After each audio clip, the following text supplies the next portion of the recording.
let's say there's a scale and there are people who are 1 or 2 on this scale. They're reasonable, they've got massive audiences, and they're willing to quote Candace Owens or call her brilliant or talk about what she's talking about, but they're never going to have her on their show because they don't want to sully their appearance with that, but they'll still reach up and steal some of that clout and by quoting her, but they don't actually have the courage to have her on the show.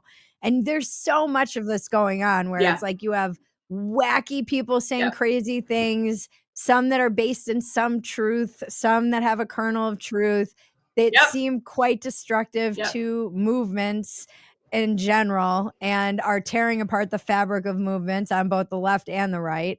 And then you have reasonable people who are willing to just reach up and grab that apple from the tree and shine it off and take a bite of it, but they don't actually have to like have this snake on their show. It's just like, and on top of it, and on top of it, you have the 15-year-old kid with unfettered access to YouTube who maybe is having some popularity struggles or whatever, and is completely vulnerable to all of this because they have no center that exists in the real world, which we have hollowed out because we've weaponized these opposing forces. And we're fighting about influencing instead of actually doing the things that might help that kid be able to stand on their own 2 feet. You know, like I said, I have four sons. And when I think about how are we going to protect them, right, from these opposing forces? My husband is the son of Liberian immigrants. He grew up in inner city Cleveland and, you know, kind of made his, trek up the professional, ladder through law school and all this kind of stuff. And so they have sort of the virtues of immigrant story, right? In the sense of like America is still the greatest place in the world. And, they have, which, for his family, it has been. And on the one hand, and then on the other hand, you have the things that they have been exposed to and experienced, even though they are not exposed to it in the life we've sort of curated for them. They're in Catholic school, but like you go to the YMCA and you're exposed to things, right?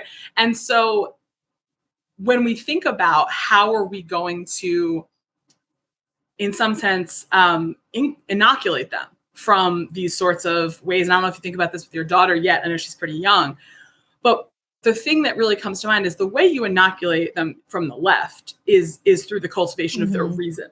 Because the stuff that it's said is so bananas, right? And so obviously crazy that, being able to tell the wheat from the chaff on that side is pretty easy in a sense.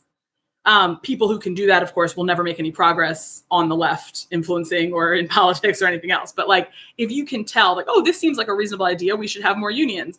Oh, this is a really bad idea. We should have, 97 gender identities and, have unions where teachers can't be fired for any reason. Those seem like bad ideas, right? So like it's cultivation of reason. But then how do you protect them from the right? And to me, the thing that really stands out is the cultivation of ethics and morality. And for us, at least, that comes, I don't know how you do it without a religious framework.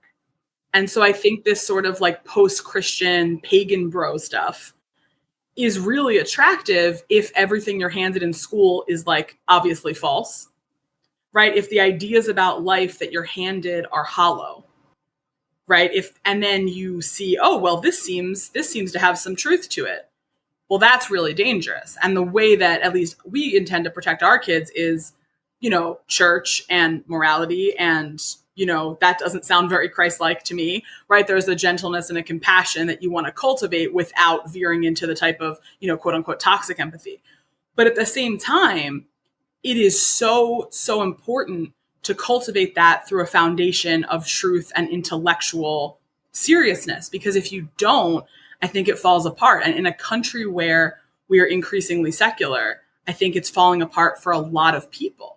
For girls, at least as far as I look at my peers and I imagine, younger women, a lot of it's the more emotional hijacking, right? That can make you vulnerable in ways that I think that's why young women trend to the left, because they're who's good at that. Yeah, I think the more I learn about Charlie, the more I realize What a loss it is for the right wing, actually. And I was listening to a podcast this morning with, and I've seen what's happened in the wake, and everybody, like, so much of it.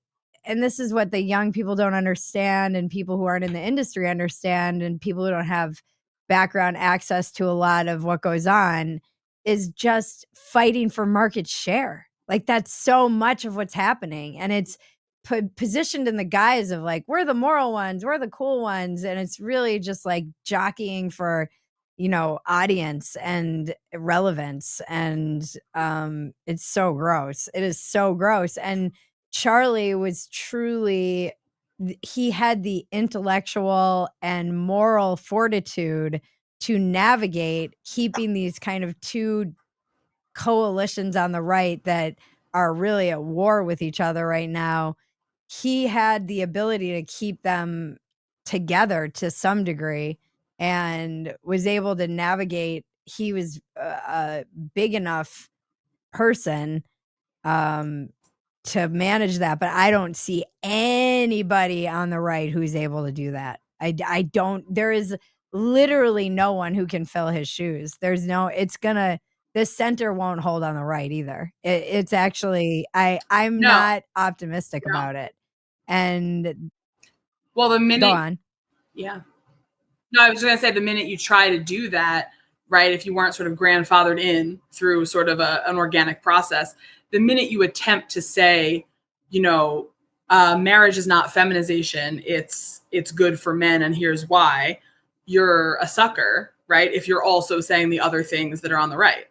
And then, on the left, of course, they cancel you for any amount of dissent, right? Like, look at Bill Maher, right? Look at the people on the left who who themselves identify as on the left. So I think you're absolutely right. I think you make a really good point that essentially cancel culture is coming for the right, right? It's been coming for a long time, but it's only going to get worse as they splinter more and more if there are fewer and fewer figures that can hold Yeah, things and together. have like the moral fortitude and the strength to stand up to that and say, no, I know these people don't agree, but we're going to put them, we're still putting Tucker on, for example, because I feel like we need to represent his views, and he represents a lot of people's views, and let's like debate it and have it out in open conversation.